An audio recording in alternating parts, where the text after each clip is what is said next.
यशवा बाब 7। लेकिन बनी इसराइल ने मखसूस की हुई चीज़ में खयानत की, क्योंकि अक्कन बिन कर्मी बिन सब्ती बिन सारा ने, जो यहूदा के कबीला का था, उन मखसूस की हुई चीज़ों में से कुछ ले लिया।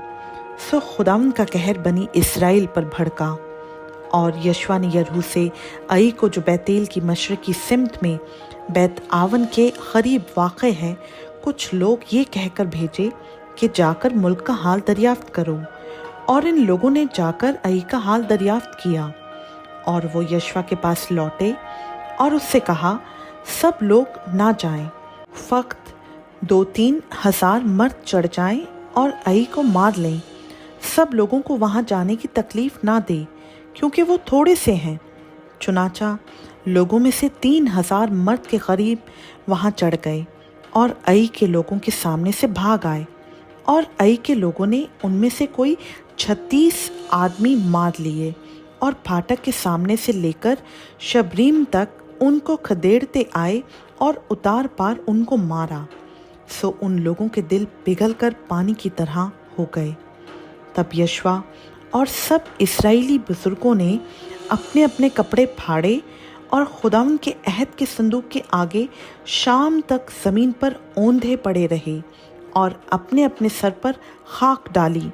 और यशवा ने कहा, हाय ए मालिक खुदावंद, तू हमको अमोरियों के हाथ में हवाला करके हमारा नाश कराने की खातिर इस कौम को यरदन के इस पार क्यों लाया? काश कि हम कनायत करते और यरदन के उस पार ही बोदोबाश करते। ए मालिक, इस्राएलियों के अपने दुश्मनों के आगे पीठ फेर देने के बाद मैं क्या कहूँ? क्योंकि कनानी और इस मुल्क के सब बाशिंदे ये सुनकर हमको घेर लेंगे और हमारा नाम ज़मीन पर से मिटा डालेंगे। फिर तू अपने बुजुर्ग नाम के लिए क्या करेगा? और खुदावंद ने यशवा से कहा, उठ खड़ा हो, तू क्यों इस तरह औंधा पड़ा है? इस्राएलियों ने गुनाह किया और उन्होंने उस अहद को जिसका मैंने उनको हुक्म दिया तोड़ा है।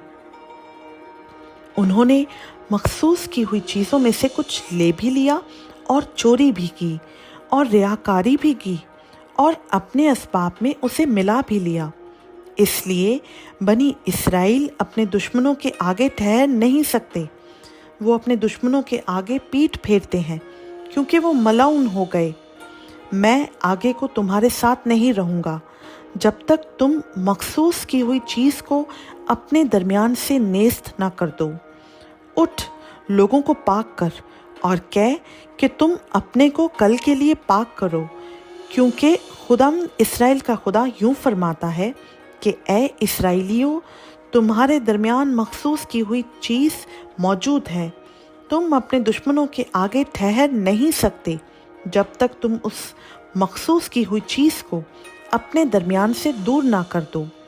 सो तुम कल सुबह को अपने अपने कबीला के मुताबिक हाजिर किए जाओगे, और जिस कबीला को खुदावंद पकड़े वो एक एक ख़ानदान करके पास आए, और जिस ख़ानदान को खुदावंद पकड़े वो एक एक घर करके पास आए, और जिस घर को खुदावंद पकड़े वो एक एक आदमी करके पास आए।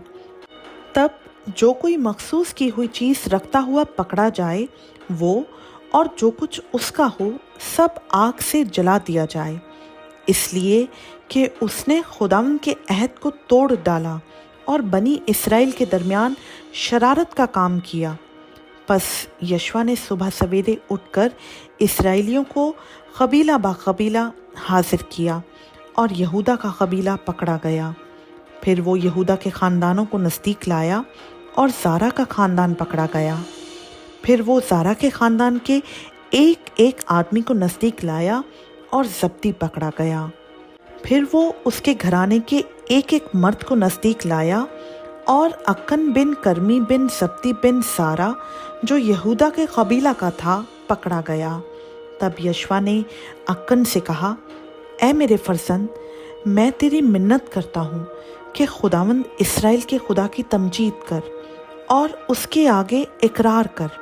अब तू मुझे बता दे कि तूने क्या किया है, और मुझसे मत छुपा।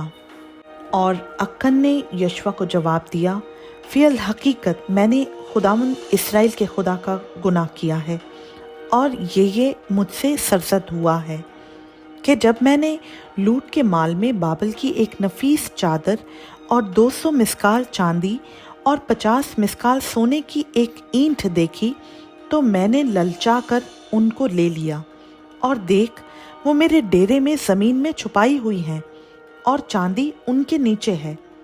बस यशवा ने कासिद भेजे, वो उस डेरे को दौड़े गए और क्या देखा कि वो उसके डेरे में छुपाई हुई हैं और चांदी उनके नीचे है। वो उनको डेरे में से निकालकर यशवा और सब बनी इस्राएल के पास लाए और उनको खुदावंद के हुजूर रख दिया।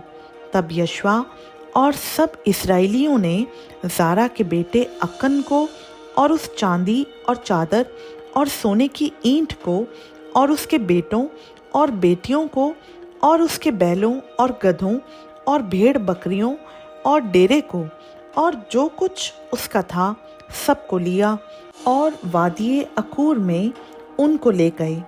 और यशवा ने कहा कि तूने हमको क्यों दुख दिया? खुदावंद आज के दिन तुझे दुख देगा।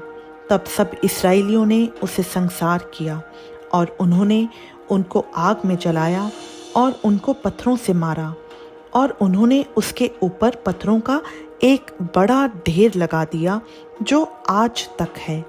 तब खुदावंद अपने कहरे शदीद से बाज आया, इसलिए उस जगह का नाम आज तक वादिये अखूर है। खुदावंद का पाक कलाम का पढ़ा, सुना, समझा और कबूल किया जाना हम सबों के लिए बाइस से बरकत हो। आमीन।